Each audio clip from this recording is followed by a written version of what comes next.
Ladies and gentlemen, welcome back to the SPORTING160EN podcast. We're on episode 178, and we've got an absolute jam-packed episode for you today. But before we get into it, I'm just going to reiterate the thing we've been mentioning every single podcast for what feels like the last 2-3 weeks. And if you are an Arsenal fan, you are free to enter as well. So basically, we're giving away a sporting shirt once we reach 1,000 subscribers. I believe last count, we're about 220-ish, 230-ish away. All you have to do is subscribe. I thought it was 130-ish away. Oh, that's probably right. My math is failing me. Yeah. Basically, subscribe and you could win a sporty shirt. If you're outside of Portugal, we'll also cover shipping and stuff. If you're an Arsenal fan as well, feel free to enter. All you have to do is subscribe and reply to the pinned tweet, and you could be lucky winner. I think if you are outside of Portugal, it's going to cost you like €100, like if without anyone paying it. So you're saving yourself a lot of money. But anyway, without further ado, let me introduce you to our panel. As per usual, we've got the main man. Rich, how you doing today, man? I'm good. A chaotic game today for sure. It was all back and forth. And I feel like every goal came off of some sort of lapse in judgment or calamitous mistake on both ends of the pitch. Yeah, most definitely. And we've got the main man, Chris. How you doing today, man? I'm doing good. Again, for sure an entertaining game for the neutral. I mean, I guess it's a decent result for us in the end. Going back to London with a chance was really all we could hope for. Have a chance, but it's kind of shocking that at the same time feels kind of disappointing. But, you know, we'll take it. We're used to that. Yeah, most definitely. And today we are joined by two special guests. First, we've got the main man, James, at AFCJXMES. I hope I pronounced that right. Probably not. But how are you doing today, man? Pronounce however you want. It's just James. And because the name with an A was taken up, I replaced it with an A. So, yeah. I'm good. It was a weird, as I said before we got on air, it was a weird game today. I think I speak on behalf of a lot of Arsenal fans where we say our emotions, we weren't really sure how to feel about this because all our emotions are going into the league game. Obviously, after Bournemouth at the weekend going 2-0 down, winning 3-2, that took out so much of us emotionally. And then to come into this, people's minds are elsewhere, which also potentially is reflected by the players in that they're really focusing on the league, and maybe a few of them played with that in mind, not wanting to get an injury. But especially it was nice that we rotated our squad a little bit to keep the hungry players on the pitch. And it was a good game. Yeah, most definitely. And last but not least, we got AFC Karras. But before I let him take the microphone, he's also got his own podcast, which is the BTB podcast. Link will be in the description, as for James's and his Twitter account as well. How you doing today, man? Yeah, I'm doing good. Like James said, I was very much indifferent to this game because, like he nicely said, you know, a lot of our attention has been on the league, and this is like our first chance to win the league in almost like 20 years. So obviously a lot of our attention is there. But fair play to Sporting, because they gave us a really good game. And yeah, I'm excited to talk about it. Yeah, without further ado, we'll get up the goal point ratings, which for you guys, if you don't know, is basically like our sort of sofa score ratings. But here in Portugal, they've been helping us for a long time. So we'll get the score up and also read out the lineups for both teams. So for Sporting in goal, we had Adan, we had Inacio, Coates, St. Just, Ricardo Esgaio, Morita, Pedro Gonçalves, Trincao, Marcus Edwards, and Paulinho. For Arsenal, they had Turner in goal, Sarabia. Sarabia. I'm not gonna lie, I don't know how to pronounce your other centre back's name. Kivior. Okay, Kivior, I want to say. Yeah, Kivior. Yeah. We'll go with that. Zinchenko, Ben White, Jorginho, Fabio Vieira, Saka, Xhaka, Reece Nelson, and Martinelli. I'll start off with the Arsenal guys. I'll start off with you, James. What were your overall thoughts on the game? I think and this is happening quite a few too many games recently. I think we lack control at times. At our best, we're really able to, against Leicester away, actually, just a few weeks ago, we limited them to literally 0.01 expected goals. They had one shot and it was from miles out. But today, as you can see from the graphic, we conceded 2 expected goals and we conceded plenty of big chances. As I said, I understand with the rotation, Jorginho really wouldn't be in our starting team. Kivior came in for Gabriel, who's been an absolute rock at the back for us this season. And Turner, arguably made a few mistakes, particularly for the first goal, which basically came from right under his goalposts. So the lack of control from us was a little bit frustrating at time. But there were definitely some positives, including the man you've got as not man of the match out of the whole game, but Arsenal man of the match, William Saliba. I thought he was immense today, and I think had we played Rob Holding like a few people suggested, I think we might have really struggled. Yeah, fair enough. What were your thoughts on both the goals for Sporting and Arsenal? I know, in my opinion, obviously the second goal for Arsenal was incredibly unlucky for Sporting, but also incredibly lucky for Arsenal. What were your overall thoughts on the goals that took place?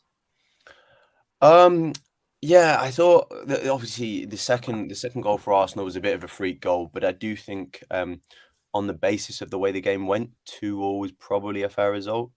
Our first goal from the corner, it was nice because it's actually been a while since we've scored directly from a corner. In recent weeks, we've started taking them short, which has been working, but sometimes when it's not working, it's very frustrating to watch because you think, just sling it in. We've got some massive defenders in the box. I'd like to see someone testing the keeper, basically.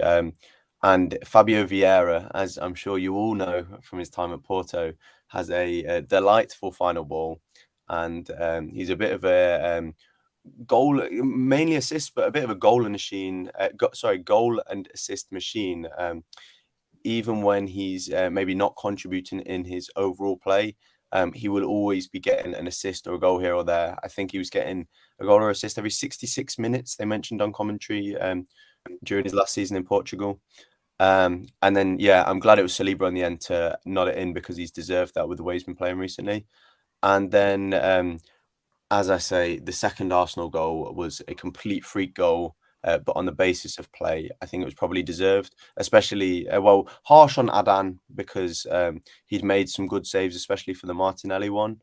But yeah, overall, I think a fair result. And just quickly, in terms of your goals, I thought between Kivior and Turner, two players who don't usually start in the first team, I think they made a right mess of the corner. I think Kivior, for some reason, ducked. I don't know if he'd heard something from Turner. I think he must have heard a shot from Turner, maybe. I think That's so. what I That was must be the thinking. case because it seemed really unnatural from him. But I think regardless of Kivior, I think Turner just has to. That's in your 6-yard box. You shouldn't let someone have a free header like that. And he kind of half went and then came back. And your last goal, I don't know. I think it was again just a little bit sloppy. We conceded a chance and we got away with it the first time, and then we failed to clear it properly. And then you came back and got what you deserved. I think again, 2-2 was a fair result. I think you played very well, and it's all to play for at the Emirates. Yeah, most definitely. Last question I'm going to ask you: for Sporting, who do you think the man of the match was? As the graphic nicely has here, I think probably Adan, because in particular that Martinelli save where it looked very much like he was offside, but Zinchenko slipped him in nicely and he made a nice run.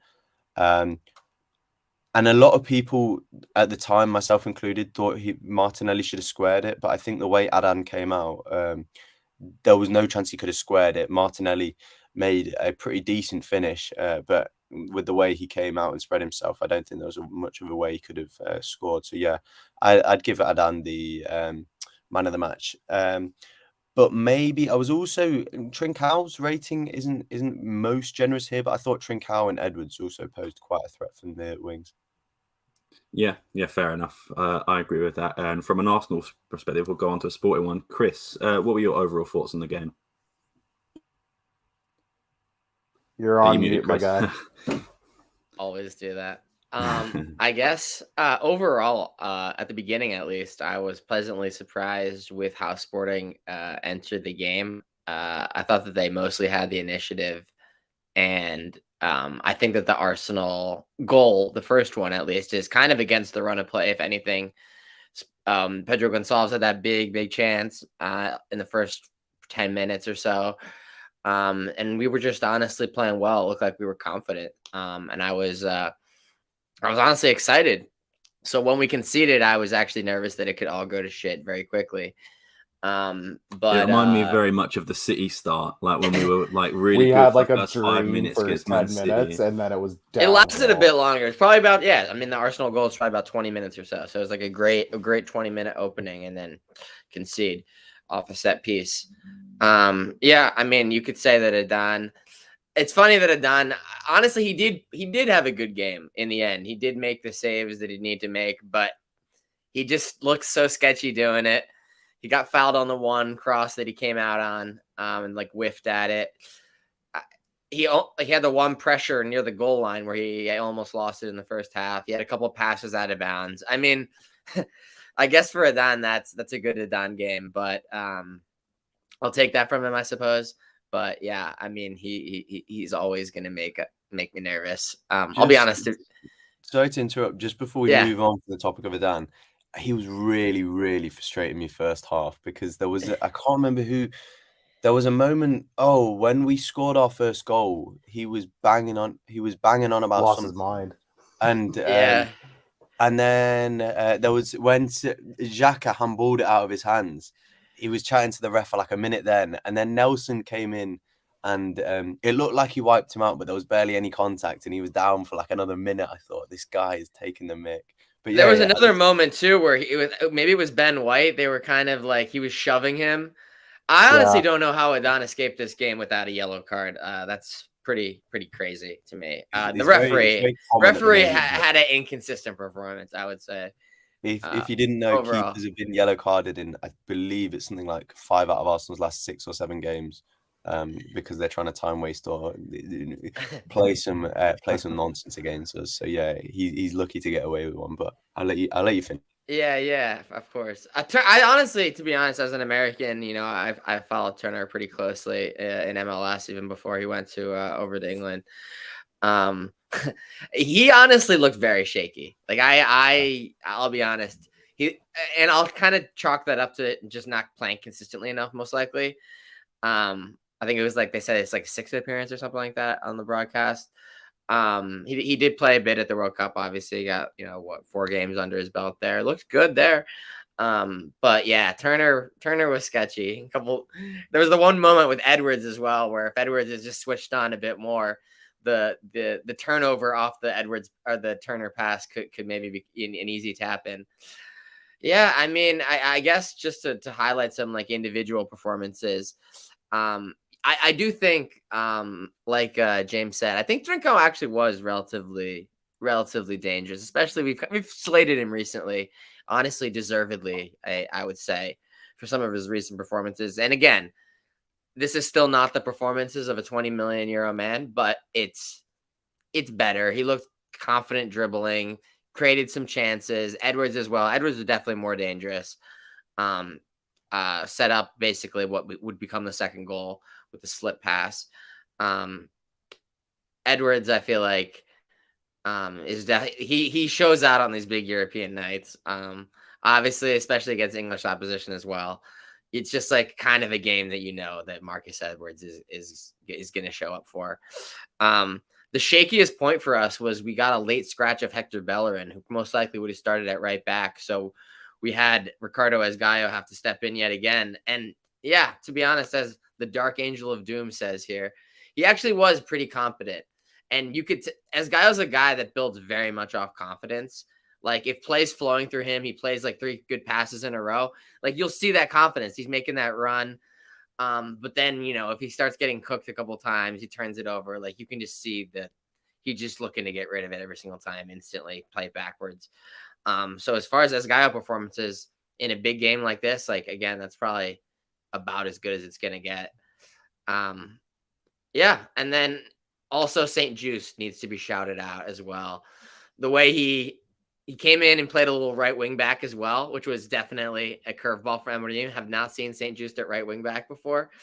And I think it was Martinelli when Coates and Morita, both on yellows, look like they're honestly trying to take him down, fail to.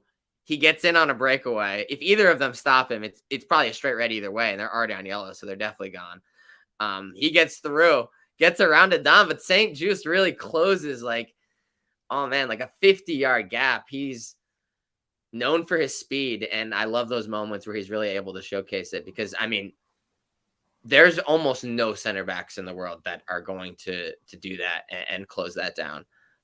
So that was incredibly impressive.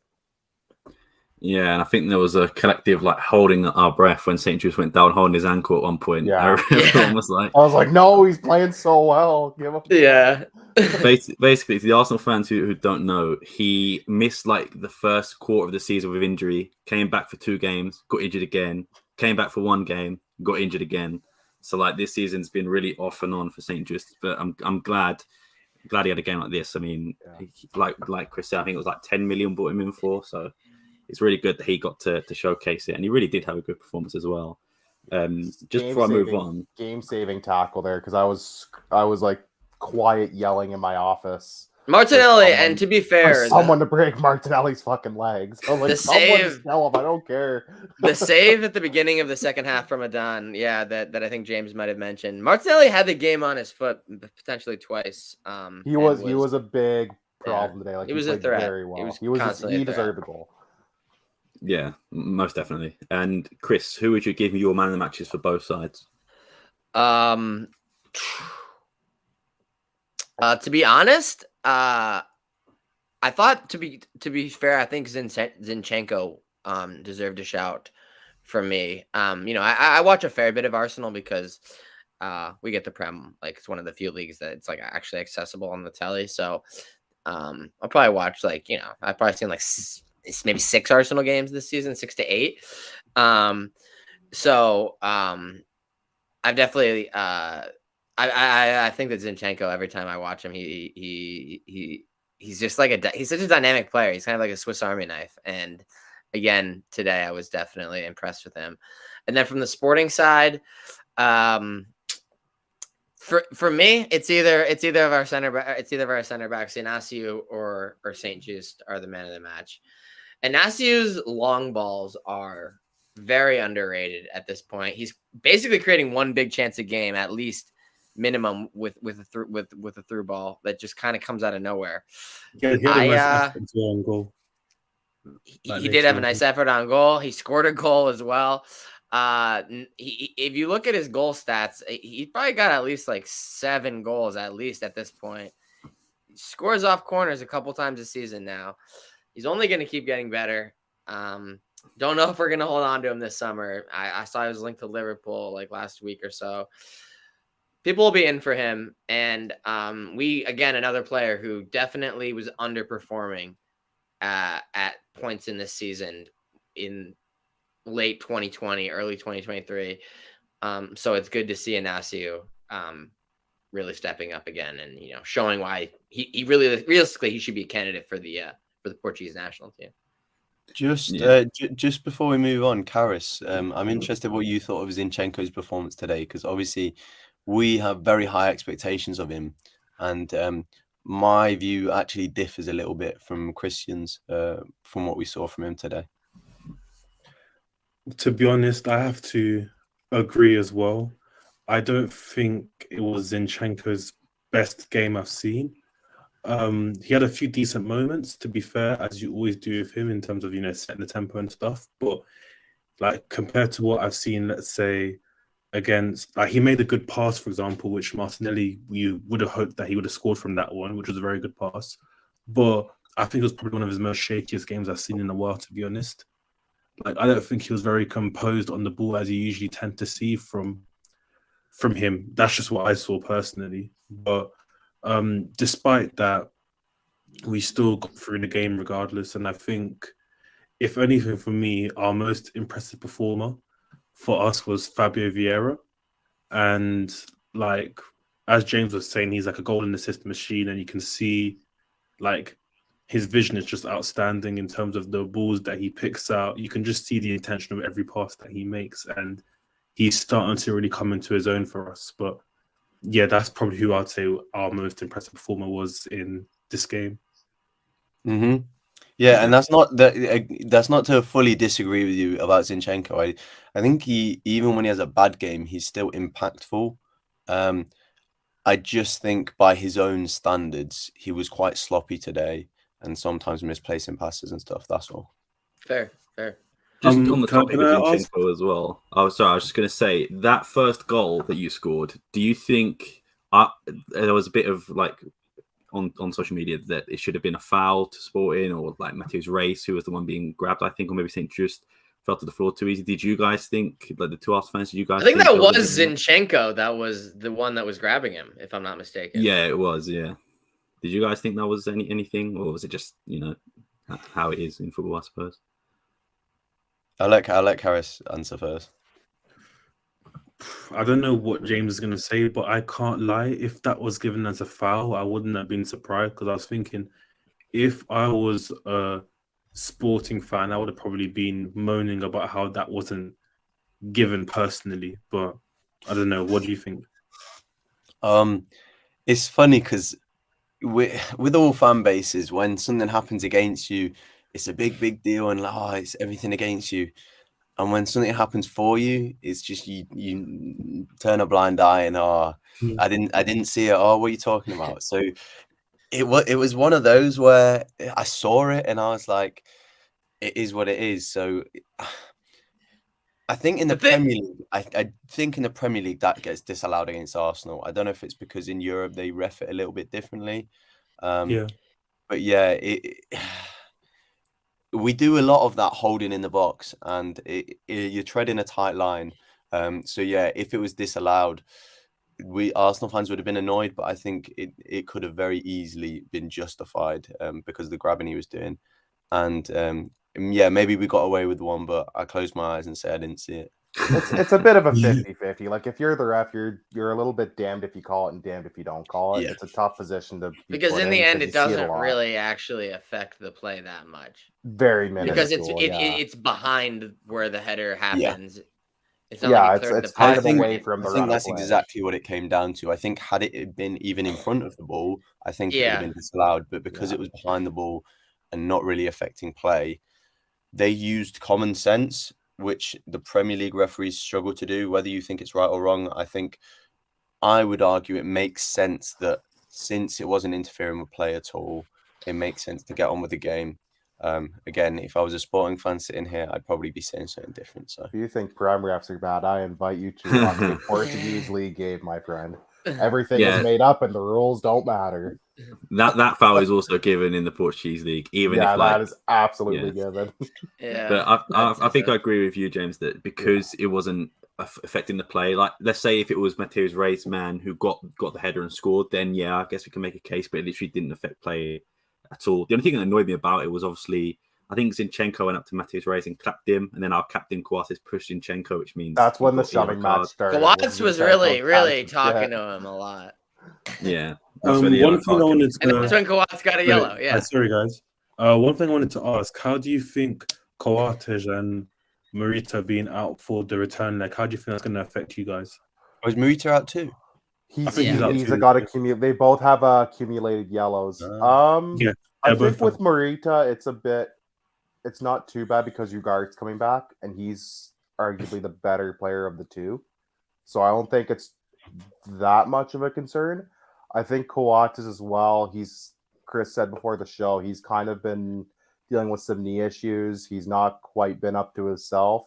So I think a lot of Sporting fans are like, yeah, it is what it is. Like I think they're happy that it'll likely be. I'm assuming it'll be Diamande coming in the second leg. What a way to kind of toss the poor kid from the Wolves. Like 2 months ago, he was playing in second division, and now he's about to go play a massive European game at the Emirates in front of about 60,000 people. So talk about having to hold your nerves. But I don't think it's the end of the world. I think because at least we have one midfielder coming back and a defender who most fans seem to be comfortable with likely coming in. I don't think it's something that we're super concerned about right now. I would say maybe, in my inexpert sporting opinion, they were probably two of the players you could afford to lose the most. Yeah. If they lost someone like Gonçalves, I think that'd be scary for them. Yeah. The thing is as well, I would say for me, Morita had arguably his worst game in a Sporting shirt today, and I think it's just because he's not next to Ugarte. Because with Pedro Gonçalves, he sort of floats around the pitch.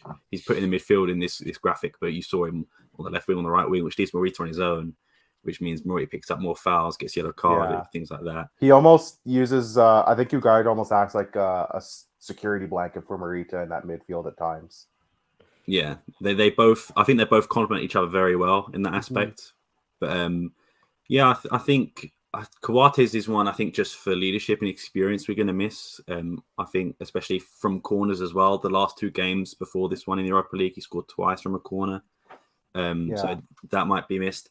I don't know if he will chuck Diamonde in there. I have a feeling that he might try and throw us off and feel like Mateus Reis. Yeah, exactly. But I mean, in the 15 minutes of Diamonde that everyone got to see, I mean, the lad did not look out of place.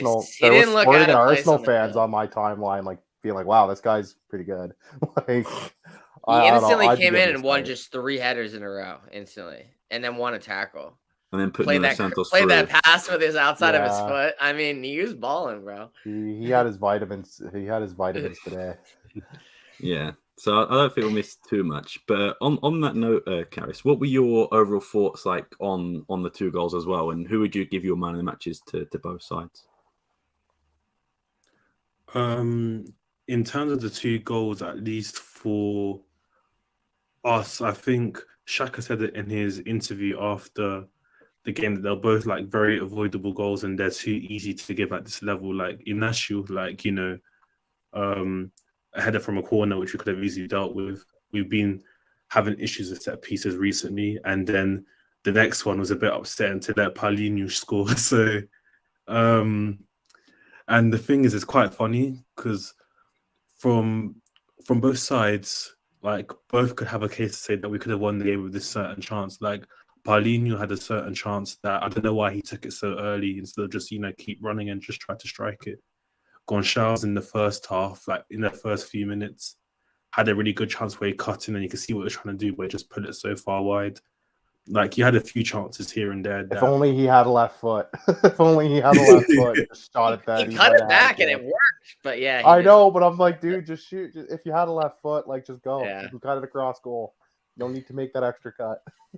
Yeah, so I think on the balance of play for both sides, the 2-2 draw was pretty much fair, but I feel like the result suits us a lot more than you guys, because if anything, I think we'll clinch at Emirates, and if anything, we didn't deserve to win today, but I don't think we deserve to lose today either. So I think we got a fair result that helps us. But and you rested a couple players as well, Sorry, yeah, Odegaard. It wasn't the full. Odegaard, was he a healthy scratch? Just a rest? Just sick, basically. Yeah. Okay, so I mean, you'll probably get some players back. Obviously, the home team has advantage, so yeah, I think it's at least you got a chance. I think that's what, as you guys are saying, that's the thing. At least you got a chance. But I wanted to say I was trying to say who impressed me. I think Marcus Edwards was quite good today as well. Like, you could see that when he gets the ball, he's got a very good final ball on him. Like, he takes his time, is very measured to do that little like reverse pass. Inacio as well, I think definitely should be getting a big move if he continues to play like this. And Gonçalves as well, I'm surprised that he's not moved from Portugal yet, to be honest. But he also, maybe it wasn't his best game today, but just this season in general, he's been very good. And I don't know where you would be without him, basically. Yeah, he's been one of the better players for us, I think, this season for the most part. He's second, I think, in the league in scoring domestically. Yeah, if I'm not mistaken. Had a bad game last game, missing the penalty, and then missing quite a lot of chances. Yeah, I think he redeemed himself today. Yeah. Even though, again, it wasn't his best performance by any stretch of imagination. Sort of how you guys feel with Zinchenko. Like, it wasn't a great performance, but like a standard performance from Zinchenko is still good. Mm-hmm. Sort of the same with Pedro Gonçalves for us, I would say. But yeah, Rich, do you have any extra thoughts on the game? Like, what did you think? Like, I thought we controlled the opening 10 minutes very well. I felt the opening goal, it was a little bit against the run of play on their end, but then I thought Arsenal did very well to kind of take back some control of the game anyways. They kind of controlled the midfield very well. Martinelli and Saka gave us a lot of problems the duration of the game. Like the boy said as well, I thought our tying goal, the 1-1 goal, was easily preventable, and that might just be down to you had a center back and a goalie playing that don't get a lot of playing time, right? And they're younger, they're on the younger end, so they're still kind of learning the game, so it happens. almost calamitous error right at the stroke of halftime for Matt Turner on the pass. Very fortunate that Marcus Edwards was caught napping on that. So 1-1 at half I felt was kind of fair. I don't think much of it at halftime. Second half starts, Martinelli just runs through what felt like the entirety of our team, just everybody, and I was like in my office going, someone break his legs. Like, just someone, I don't care if we get a guy, like, don't let him score. This is going to be embarrassing. I don't want to be put on a highlight reel. And St. Just, who, for me, he was my man of the match today. Just Usain Bolt-esque run from God knows where on the pitch to catch up with them. But great work by Martinelli to shrug off like several tackles, run around the goalie. If St. Just is even like half a second behind, like it's a brilliant goal. We come through, we get the 2-1 goal, and then a couple minutes later, Paulinho all alone on a breakaway. And you would think you would at least not all alone is the issue here, because Edwards was right there with him. He could have squared it. He could have done anything. He could have done he could have anything else than what he chose to do, which was miss the net entirely. That's the highlight, the replay of it, the second replay, where like as soon as the ball leaves his foot, you see all the crowd just like, no. Shit. That was so deflating. He makes it so hard to defend him, man.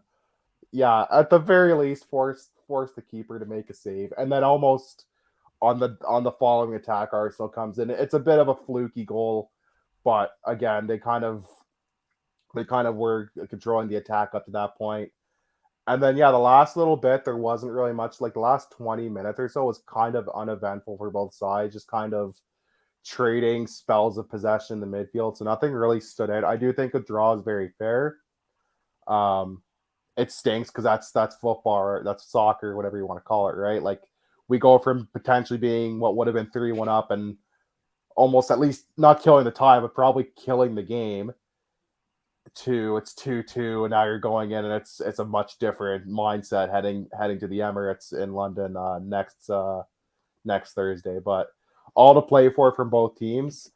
I expect there to be a decent away contingent. Sporting fans away historically have been very good, especially in England. So we'll see how that goes, but they will have, I imagine, a very hostile crowd at the Emirates, because when Arsenal's one of those teams when that team's good, you do not want to go play them away. Those fans just get loud. It's interesting we talk about home and away as well, because I noticed earlier, I don't know if people picked up on this, but not a single away team won today. So maybe just a coincidence, obviously, but I guess it's a little bit indicative of the fact that the home advantage does make quite a big difference. And to be fair, I guess most of the away teams you would consider not the favourites today. But the fact that not only 3 of them even got a draw out of the 8 games does say something about how it is difficult midweek to travel wherever you're going abroad, especially when you're so focused on the league campaign. Yeah, that was, I think, a lot of Sporting fans, a lot of people I know, even neutrals, were asking me, do you think Arsenal will rest some guys? I'm like, well, depends. Like, how big is their priority? How big of a priority is the Europa League for them? Like, they're having an incredible league campaign. They deserve full credit, especially with some of the injuries that Arsenal have had to deal with. So they might give us a very rested team. We might get a semi-rested team. Depends. We saw most of the starters stay safe for a handful, but we'll see next week, I guess, because you guys have a big game obviously this weekend, and then another big game the following weekend. So we'll see how every game's a big game. Every game's a big game. Every game's a big game, right? Because it's what, a 5-point gap on Man City right now, correct? Yeah. And we still got to go to Anfield. We still got to go to City. There's and still a lot of big games coming up in your campaign. So the games that you're not playing against them are the ones you want to spam points if possible. Which is why, as I say, in hindsight, it sounds like people are saying, "Oh, we don't care anyway," because maybe we don't go through. We don't care. No, Arsenal fans genuinely, if you said we'll lose 5-0 against Sporting if you guarantee the league title, we'd absolutely snap your hand off for it, because I don't know. I'm 23 years old and I've never seen my team win a league title. So Oh, Yeah. that was me like 2 years ago. Oh, that's Yeah, 2 years ago? yeah, Oh, we were there know not what's so long going- ago. We know Yeah, the yeah. similar title drought. I always joke, like I have a friend, he's a diehard Man United fan, like more so than myself. Like he lives and breathes and dies for that fucking team. And he asked me about Sporting. So we're kind of like the Arsenal of Portugal. We're a bit of a meme team. He goes, really? I'm like, yeah, like when Arsenal was kind of on their downturn, everyone was just kind of dunking on Arsenal. I'm like, that's Sporting, but for a longer term time. Like we've like Arsenal's got at least a few more FA Cups and stuff to show for it. We got like a league title and like a couple cups, and that's it. Like, Yeah. Like, I mean, even if you like, I would tend to say, there's probably bias from me, that we are like the unluckiest team in the history of football. If you guys haven't already, snatched defeat from the hands of victory some days. just watch the Marseille home leg this season, and it will just prove what I mean. Like Adan, like he got man of the match today. I was gonna say I can never give him man of the match after that game ever again. I don't care if he saves 100 shots. Like, man. Anyway, I digress. Yeah, but in this game for me as well, I'm not going to piggyback of what you guys said too much. But yeah, I thought Adan had a solid game. As Guy as well, I was really impressed. He made some solid runs, some solid passes. And it's the thing that me and Chris always say, like when Edward sees him overlap and he's like fake passing it, but then he realizes it's Edward, it's Guy there. And he just like, no. Just takes the ball as well. But yeah, Edwards again, fantastic pass on the Paulinho goal. Obviously it went to Pot and then the rebound went to Paulinho. But speaking of Paulinho, basically I'm his biggest fan. I love the guy. That makes one of us. Yeah, probably the only one in the world at this point. But yeah, even I can't defend that miss. It was absolutely shocking. And then, because at the end of the day, obviously anything can happen in football. But if he scores there, that's game done. That's maybe tie done. But definitely, I would say this game. I wouldn't go so far as say tie done. It's at the very least. I think we would have won 3-2 because I think Arsenal would have kept pressuring a lot after that. They were still like 25. They would have nicked one back. I think they would have at least scored. So I think maybe we win 3-2. But we'd still be in the advantage, maybe, you know. Yeah. To be fair, it's not like unlike Sporting to choke a lead, but for me, it was just like you'd have come to the Emirates with something to defend, which is a bit nicer than the position you're in now, where we have to go after it. Yeah. But on the flip side, it also means that we still have to fight for it, really. Whereas, like maybe if we were a goal up going to the Emirates, we might rest on our laurels a little bit, go defensive. Whereas now we still have to get that goal, obviously. Yeah. But just as a reference, something I tweeted from the podcast account earlier, Paulinho is what we like to call UEFA man because he scores in almost every Champions League / Europa League game. He scored against Arsenal, Spurs, Ajax, Leicester. Leicester was when he played at Braga, Benfica, Porto, and Besiktas as well. So he's scored a lot of big goals, but I don't think there'd be a bigger one than that opportunity they missed, especially just because Arsenal literally from the other side just went and scored straight after, which was really disheartening. I think a lot of the players lost confidence. Was they scored right after. That's what made it hurt more. Yeah. I think the only other thing to talk about that we haven't yet is the second Arsenal goal. I think some people think it might be a foul on Gonçalves in the build-up prior to the pass and the shot. Yeah, prior to the ball and the pass. Yeah. You said, Christian, you said some people. What's your opinion? I personally, I think that a lot of referees in real time are just going to whistle that because it looks like it's a foul. It's in midfield. There's not much like in Portugal. I think that they're going to just whistle that 100% of the time. But I really don't think that there's a lot in it. He kind of glances the ball and kind of glances his leg, glances the ball first. And then it's not something that's enough that they're going to go back, and I don't think VAR should overturn it. So I think that the right decision was made because it's not worth overturning it for that. But, if they would have just called it, just a little whistle here, it wouldn't have shocked me. And I think the referee was a bit inconsistent with that tonight where he decided to do it where he didn't, Yeah, that ref was very much all over the place every which way this game I found. No, I agree. I agree with the analysis of the foul. It's one of those ones where this often happens with defenders. When defenders get the body between the ball and the man, any slight touch in the back, they'll go down.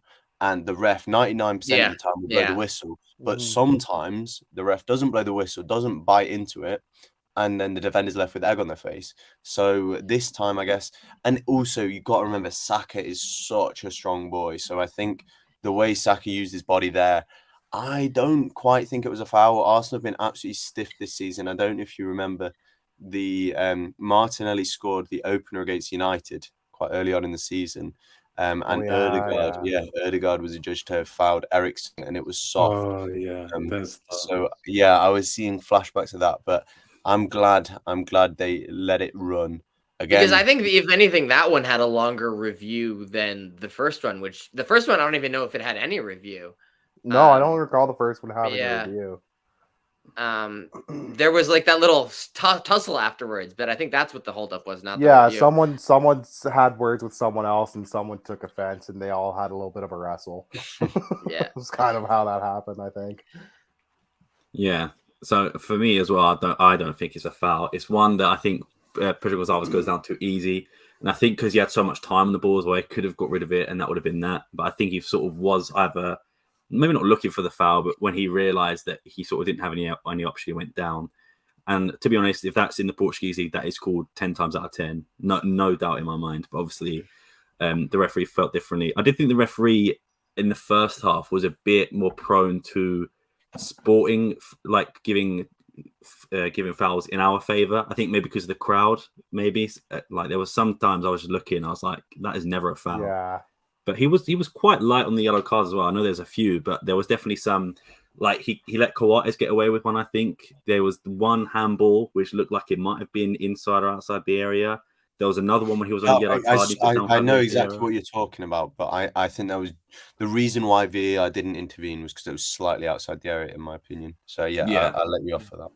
And there was the one where I think it was Fabio Vieira. Maybe Martinelli went through or went around him, and Coates sort of body checked him while he literally got the yellow like 2 minutes earlier, which I was quite shocked. I thought Coates was going to. I thought he was going to do it. It looked like he was maybe pulling it out of his pocket, but he was reaching for the spray. He was reaching for the spray. I thought he was gone, to be honest. I think he had like a very quick thought, like he saw red, like it flashed in his eyes, and he settled down. I was like, I'll let him off with this one time.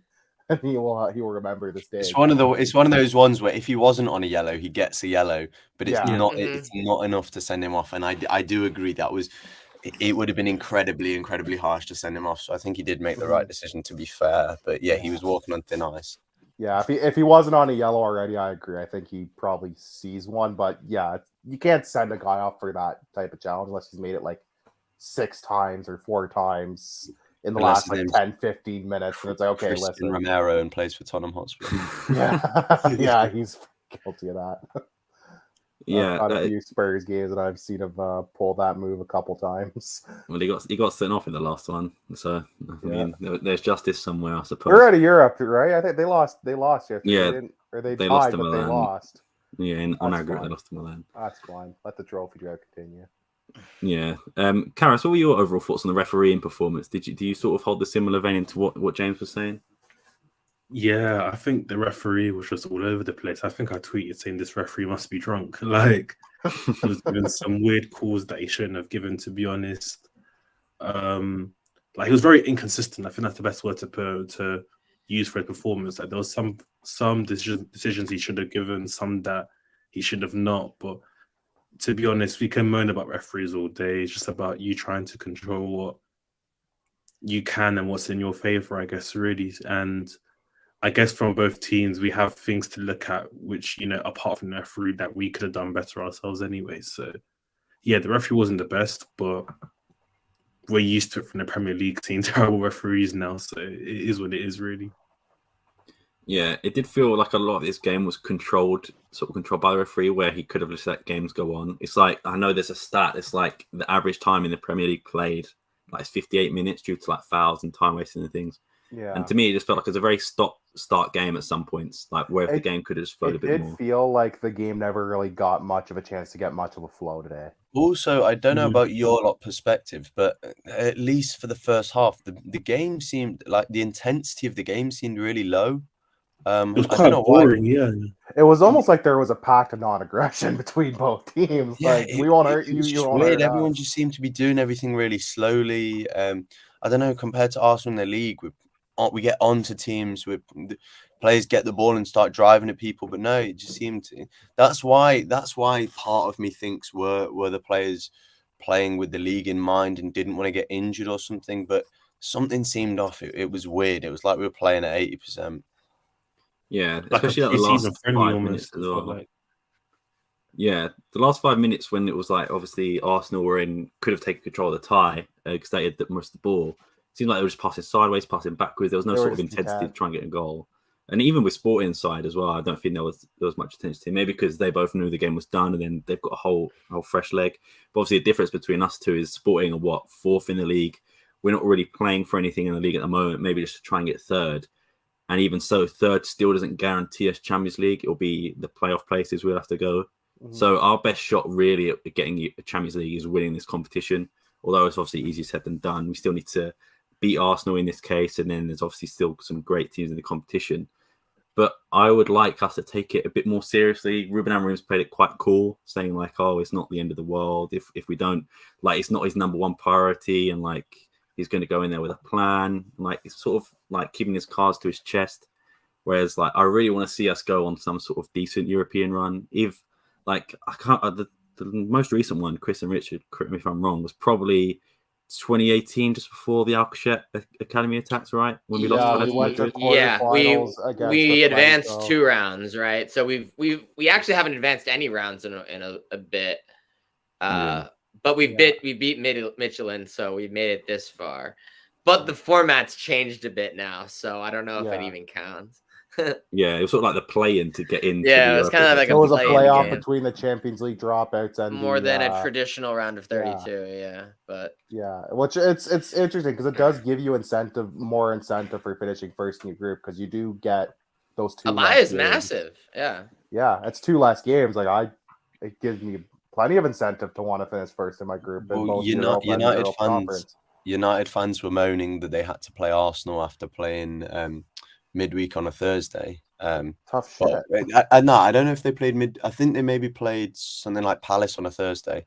But it was because of the Europa League game that it had to be rescheduled.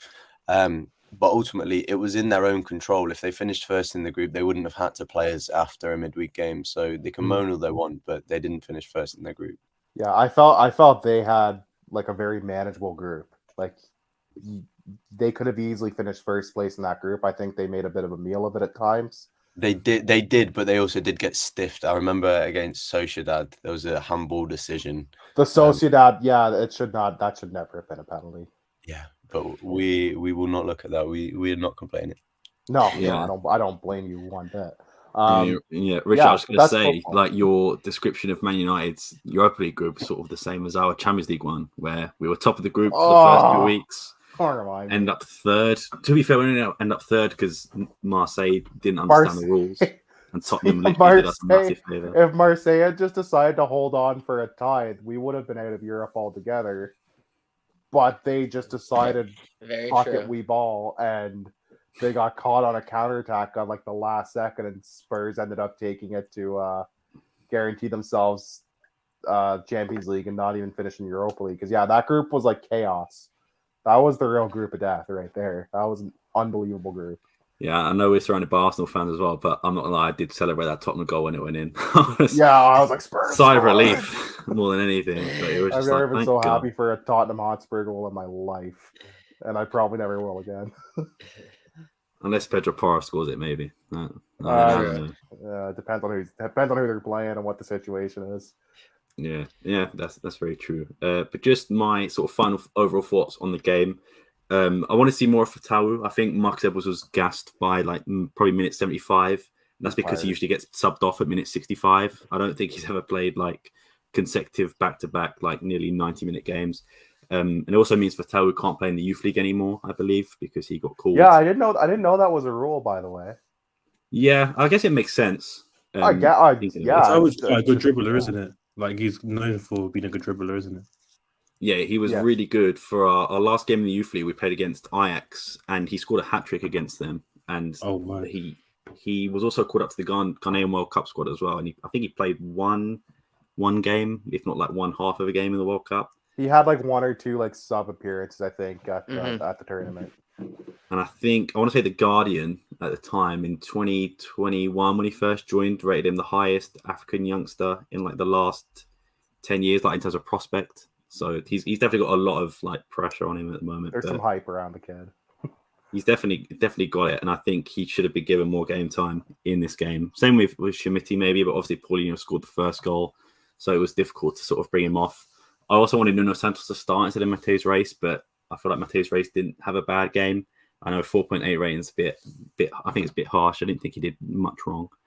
Yeah, he didn't do anything that really stood out to me. Like that's good and bad. It seems like just about every Portuguese left back starts with the name Nuno. You got Nuno Mendes, Nuno Tavares, Nuno Santos. They all just stick them all at left back. Nuno left. Go now. That's it. There was always in the under 21s of Portugal. There's a centre back of Diogo Queiroz and Diogo Leite, and there was also one on the bench. Costa and goal. Costa, yeah, that was it. The three Diogos. But yeah, that does happen a lot actually. But yeah, Portuguese people aren't we're not very inventive with our names. You get like 5. Yeah. It's like you get a hat and it's like 5 or 6 names for guys and 5 or 6 names for women. That's it. That's what you get. We're not very imaginative.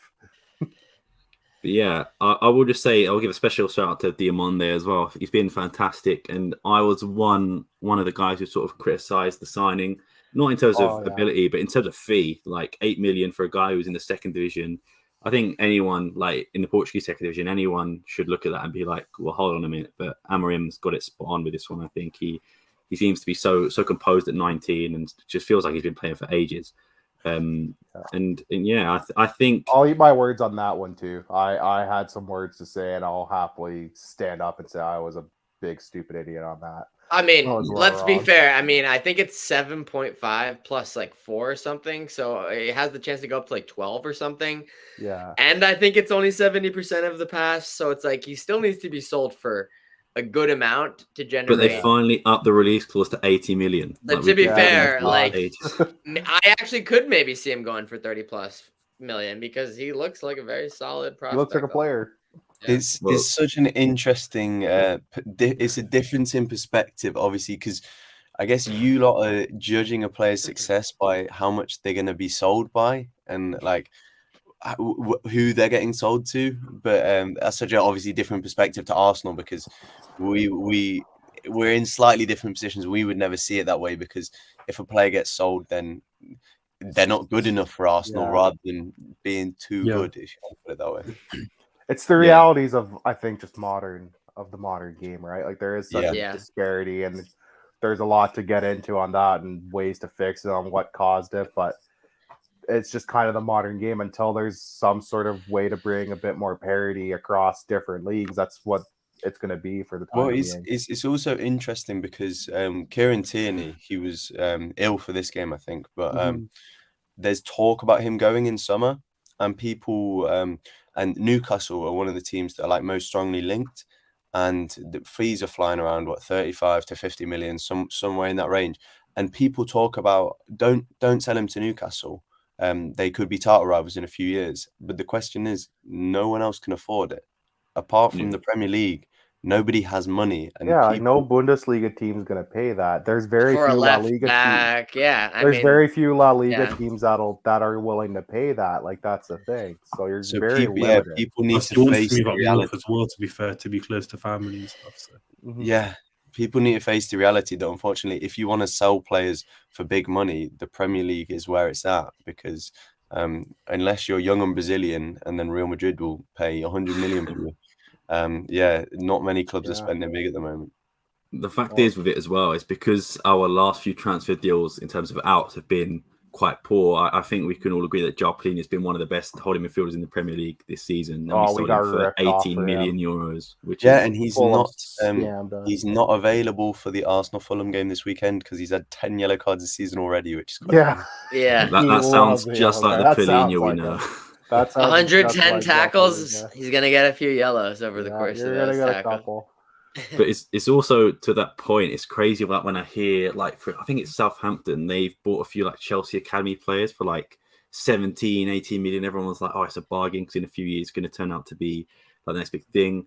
like 18 million is like Sporting's record signing, which is Paulinho. That's the record Like, signing yeah, for almost million. all the big Portuguese teams. Like no Yeah. one spent more than like 20 million or 25 million, I don't think.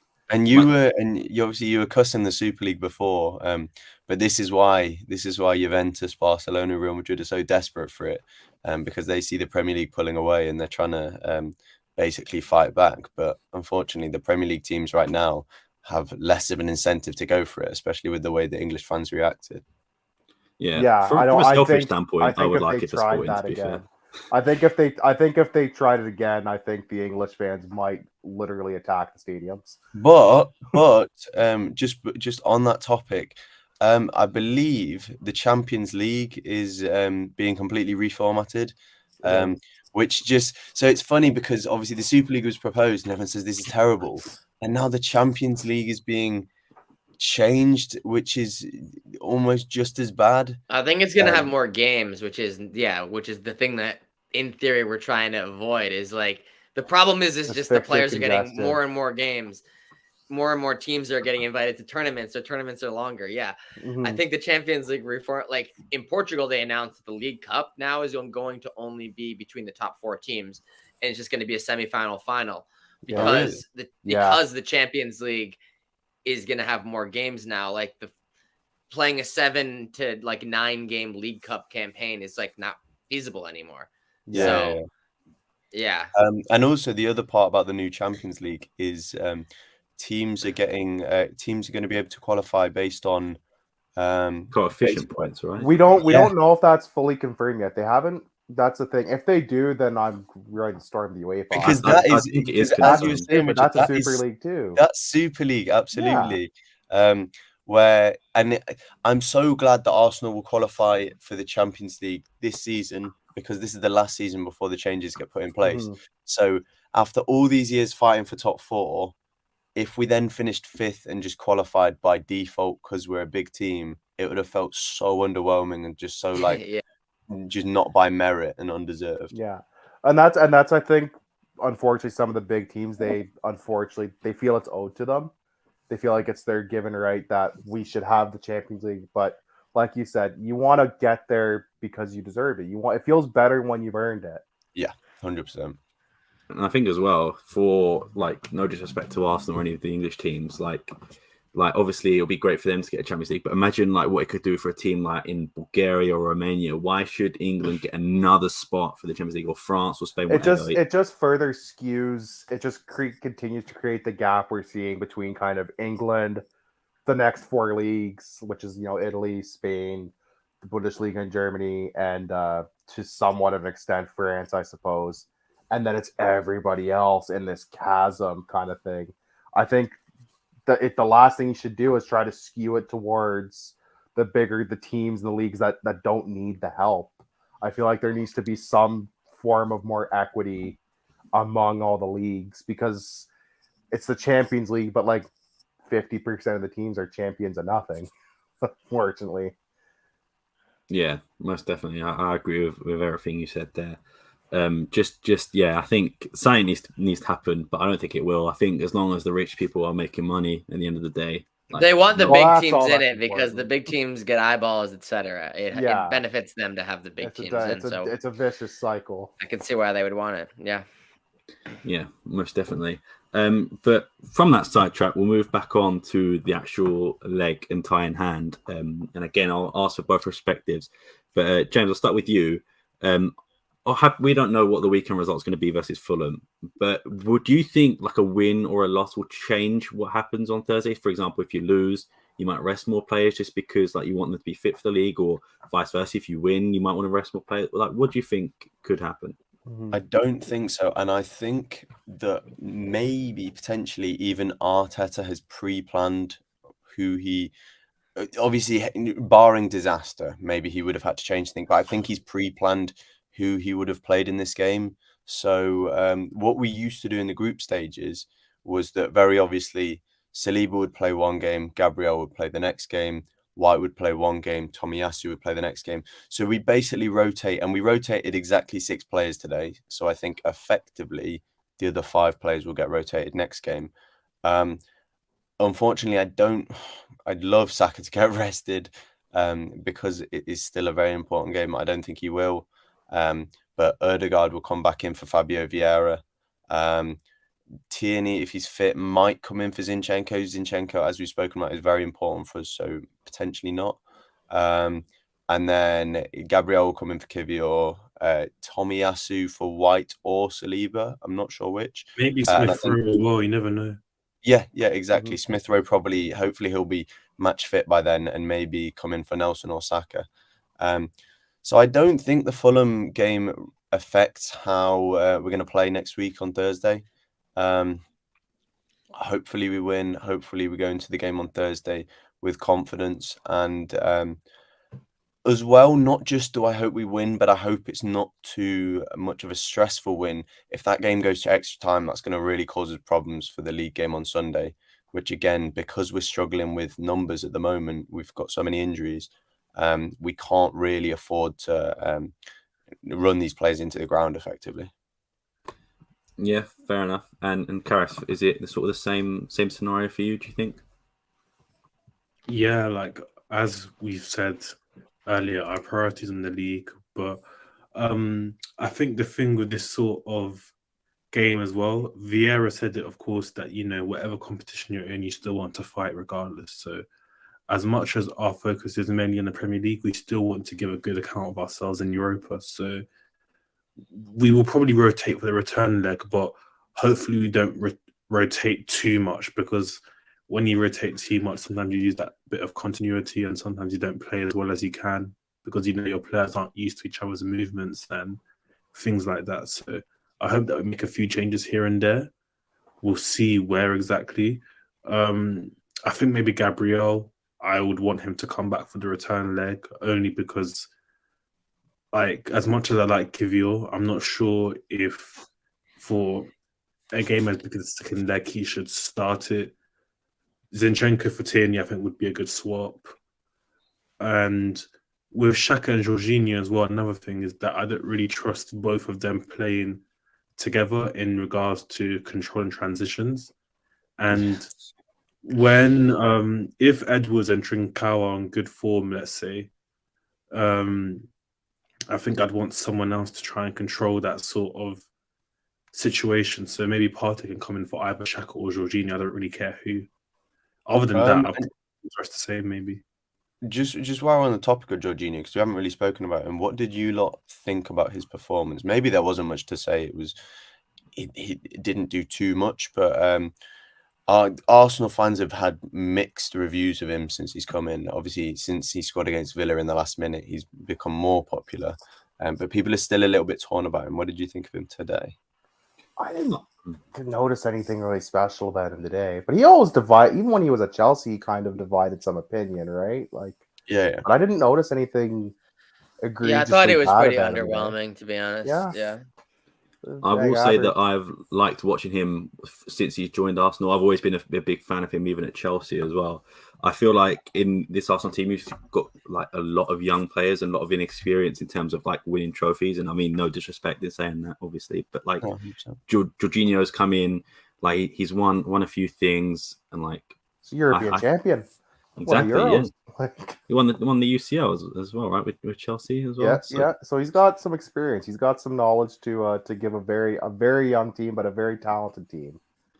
And I think someone like that experience you'd want in the midfield. Like, it's all good having like an experienced attack or goalkeeper, but someone that can orchestrate a midfield and also someone to sort of be the captain who isn't a captain, so to speak. I think Jorginho could fill that role quite well. But yeah, in this game, I feel like it just wasn't a good game for him. I think maybe he was just not underwhelming, but maybe he just wasn't like quite noticeable compared to Fabio Vieira, who I think was arguably, for me, I think your man of the match in this game.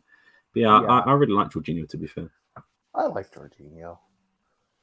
But nothing wrong with him. If I were to ask both you Arsenal fans, I'll start with you, Karis, for a score prediction next Thursday, what would you say? I'm gonna say 3-1 to Sporting, yeah. Yeah. Well, I don't mind. If it's 3-1 to Sporting, I guess it means we could continue our title challenge. But no, I say 3-1 to Arsenal, to be honest. I think Ødegaard's going to score, and Fabio Vieira will contribute again, and I'll say Nelson. Nelson's been a man for us recently. That's So fair. yeah. Yeah, fair enough. James, what about you? What would your score prediction be? I hate to jump off the back of Karras, but we cannot keep a clean sheet at home to save our life. So I think we will concede. And I think the game would probably go maybe 2-0 Arsenal, and then we fall asleep or something 2-1 because you start knocking on the door. And then I think late you'll start pushing for an equaliser and we'll get the winner. So yeah, I fully support 3-1. But look, if we win, I take it whatever the result. I don't mind. However it goes in, just preferably not through extra time. Yeah, fair enough. Rich, I'll give it to you. What will your score predictions be for next Thursday? James is going to hate my prediction. It's going to be 1-1, and after extra time, Sporting wins on penalty kicks. Oh, I'm going, but I'm the one who said we're going to get Arsenal, and then a week later we got Arsenal. If I get it right, I called the goal, our tying goal, by the way, too. I said we're going to score off like a shithouse quarter if we get a goal. Wow, we on penalties. I don't know how many people know about this, but Matt Turner's record on penalties is unbelievable.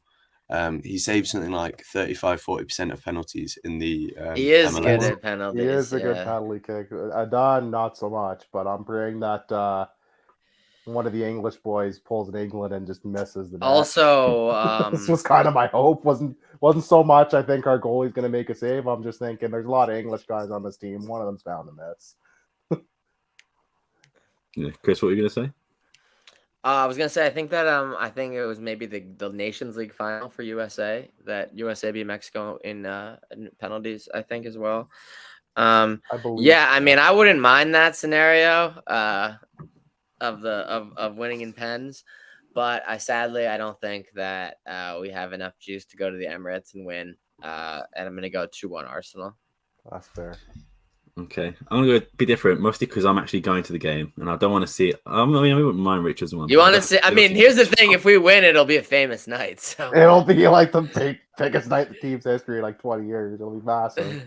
And I'm just going to say, I have a history of doing that because obviously I went to the Dortmund game where we qualified for 960 in like the last, I think maybe 12 years. That was the first time since then. So hopefully on Thursday. I mean, it's definitely not going to be a clean sheet for either team, I don't think. I'm going to go with... If it's like today they play sloppy, like there's going to be some sort of calamitous mistake. At least I'm going to go 2-1 to Sporting, and I want Paulinho to score. I've never seen a Paulinho go live. I've seen an Edwards goal live. I've seen who scored Pedro Gonçalves and Pedro Porro goals live, but I've never seen a Paulinho go live, which obviously he's my main man. So hopefully he gets a goal. But yeah, it's definitely not going to be an easy game, but luckily, if it does go to extra time and stuff, I put the Friday off work just in case, so it's all good. So even if it does go late into the night, I'm a happy. It's a late kickoff too. It's 9 p.m. kickoff. It's the later. Yeah, kickoff. 8 We p.m. had the early one today. You said 9 p.m., which threw me off for a second. I think you're in a different time zone, aren't you? No, I was trying to account for you because I think that it was 4:00 p.m. my time, I think your clocks go forward. Oh, true. Oh, we got daylight. It might be that. Yeah, and sometimes we have like a week or two. We have like when we're slightly off sync. Yeah, that could be for like 2 weeks or something. Yeah. Okay. It'll be an 8-hour time, but it should be good atmosphere. Luckily, none of the supporters on our side hopefully made any sort of errors or any. I don't think there was any pyro today. I'll be honest. No incidents today. I think. In the crowd. I think it was a very well-behaved crowd. Which if you guys don't know, we got a suspended sentence from UEFA due to crowd trouble in the last game. We apparently threw a flare at a child, and the child got injured. Although a lot of people say that never happened, but UEFA have said it's happened, so they can't really argue with them. So if today, if there was any crowd trouble, they would have banned us from coming to the away leg. So I'm hoping that like nothing happened. So, but like there's been. I feel like if something happened, we would have definitely heard about it by now. True. Yeah, it would have definitely come out. I did have a friend from Stevenage go out to Lisbon to watch Arsenal. He's an Arsenal fan, and he said there was no trouble. So I'm hoping we're all good, but. Hopefully, yeah, tickets have been ordered. They've been paid for. So if it does happen, I'll be very upset. Yeah. You don't want a refund. You want to go to the game. Right? You want to go to the game. Yeah, you want a refund. Tickets were cheap as well. 28 euro or £28 even. Better than what they were tickets. charging our fans. They were charging Champions League prices to get into our stadium today. Yeah, I know. But I was happy paying Brutal. £28. And like when I went to the Arsenal game in 2018, like the atmosphere was crazy and the seats were good as well. So hopefully, sort of near the same area. But just as long as I get away, I don't really care where I sit. But it's definitely going to be a tough game. But £28 isn't bad. That's like $45, $46 Canadian, like on exchange, because Canadian dollars sucks. It's like monopoly money. That's still not bad. It's still pretty good. I'd pay that. I don't know if English teams, and I think James or Karis can help, but I don't know if they have like a cap on away legs for Europa and Champions League games. Right? We definitely have a cap, but I don't know if it applies to Europa League games, so I couldn't tell you about that. Yeah, I'm not sure about that either. Oh, fair enough. But yeah. Also, it depends because you could get like the Frankfurt situation where the last 2 or 3 seasons they've taken over the Camp Nou and the Emirates because they just Arsenal and Barca fans just sold them tickets anyways. Yeah, I think the Tottenham one I had to pay like £50. I think maybe 45. But obviously that's Champions League prices, I suppose. Like it's that's pricey. Yeah, sure. I think we'll call it there. We've been gone for an hour and 10 minutes. Just before we wrap up, again, I'm going to plug the thing I plugged at the start of the episode, and that is that sporting jersey. Again, like I said, if you're an Arsenal fan, you can enter as well. All you have to do is subscribe to our channel and put proof in this pinned tweet. So just go to it and take a screenshot of that you've subscribed and reply, and you could win a sporting shirt. It will be announced when we hit 1,000 subscribers. We'll do it live on a stream, just so you know there's no sort of funny business or anything like that. We'll do like a mystery wheel, so it'll just be completely random. But anyway, I just want to give a special shout out to our 2 guests today. First, James, thank you for coming on, man. Really do appreciate it. I hope you've enjoyed it. It hasn't been too intimidating for you, surrounded by free sporting fans. No problem at all. I've enjoyed myself. It's been good. Awesome. Yeah, thank you. And as well, AFC Karis also got his podcast, the B2B Pod, which will be in the link in the description, as will James's and Karis's Twitter accounts. Thank you, Karis, for coming on as well, man. Yeah, it's been a pleasure having Angolan parents as well, so I know a little bit about Portuguese football here and there. So it's been a pleasure to come on. Yeah. Oh, nice, thank you, man. And make sure to give Richard a follow here as well. Give Chris a follow here as well. And of course, myself. And also don't forget to follow us on TikTok, Instagram, YouTube, and Spotify, and Apple Podcasts as well. SPORTING160_EN. But again, thank you all for joining and for watching. And peace.